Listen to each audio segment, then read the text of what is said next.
Hi, welcome to Three Spoonsful by Shweta Mehra. So, are you someone who would love to have an interesting breakfast but doesn't know what to do beyond upma and poha?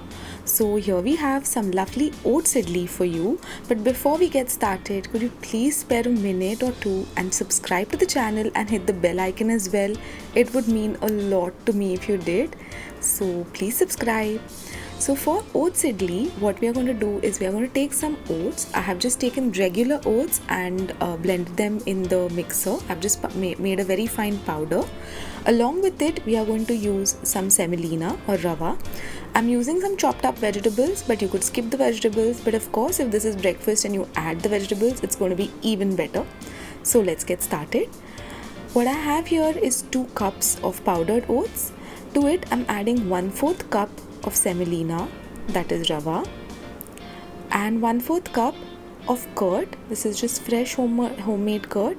This is the same cup that I have used to measure out the oats as well.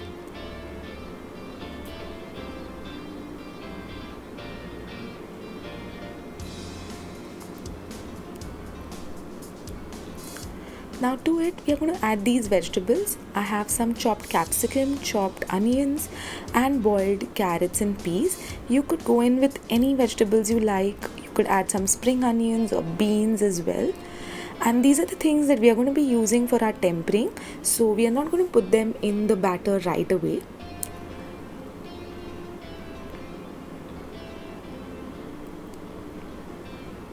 Now let's all mix this together properly. To do that, we are going to add water, but add water gradually.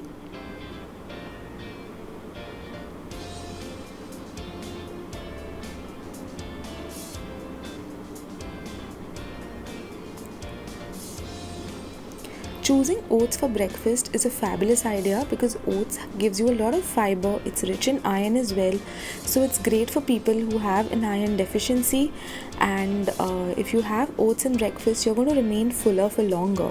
So it's like a very winning combination to have in the morning. Now that our batter is sort of ready, let's prepare the tempering. I have taken a little tempering pan and I've added oil to it. To that, I've added some cumin seeds, some asafoetida or hing. Next, I'm going to be adding in the things that we had prepared for the tempering. So let's go in with the curry leaves first. Once they splutter and splatter, then I'm going to add in the chopped green chilies. And then I've added the coriander, which I have chopped again. Now I've switched off the flame and then I'm going to add in some turmeric.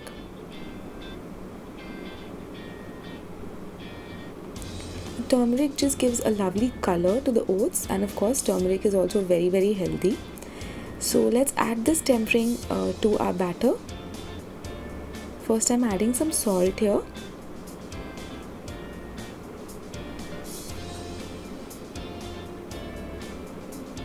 Then we'll add the tempering as well.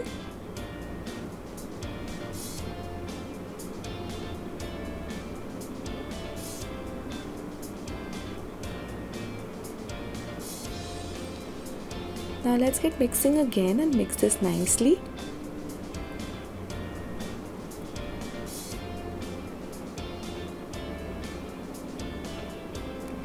If you feel that this has gotten too hard, you can add a little more water.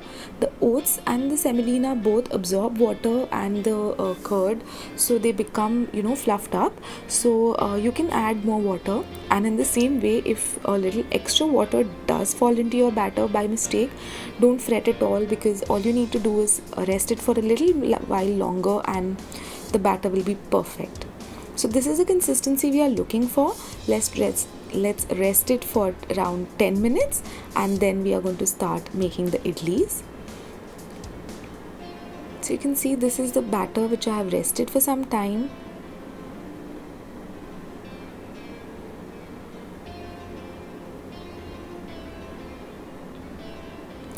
Now this is an optional step, that I'm just showing you if you would wish to do it.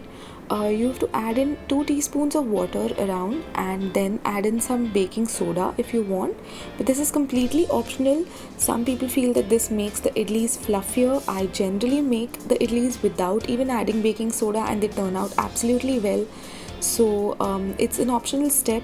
Some people don't mind using baking soda, but some people do, so that's up to you. Make sure that you do this just before preparing the idlis and not much in advance. So don't rest the batter once you do this. And secondly, don't add too much of baking soda. It's barely like 1/4 of a teaspoon that you need to add, because otherwise it just becomes very soapy tasting. So I'm using a microwavable idli mold here. If you wish, you could just use the regular steel one and steam it in a cooker or in an idli steamer as well. I have greased the mold, and then let's just add the batter in batches. In the microwave, my idlis are done in 5 to 6 minutes. In around 15 to 20 minutes, I think they're done in the cooker as well. So that's about it. Just steam these idlis and they are ready for your breakfast. And here you can see that they are ready and they are so soft, and you can see the vegetables in between. Serve them with some green chutney or some yellow chutney if you have it. Serve it with some sambar if you've made it. But these make a wonderful breakfast, extremely filling and extremely healthy as well. So if you've liked this recipe, please don't forget to subscribe to my channel and hit the bell icon for notifications. Also like the recipe, share it ahead with your family and friends, and stay with us. Bye.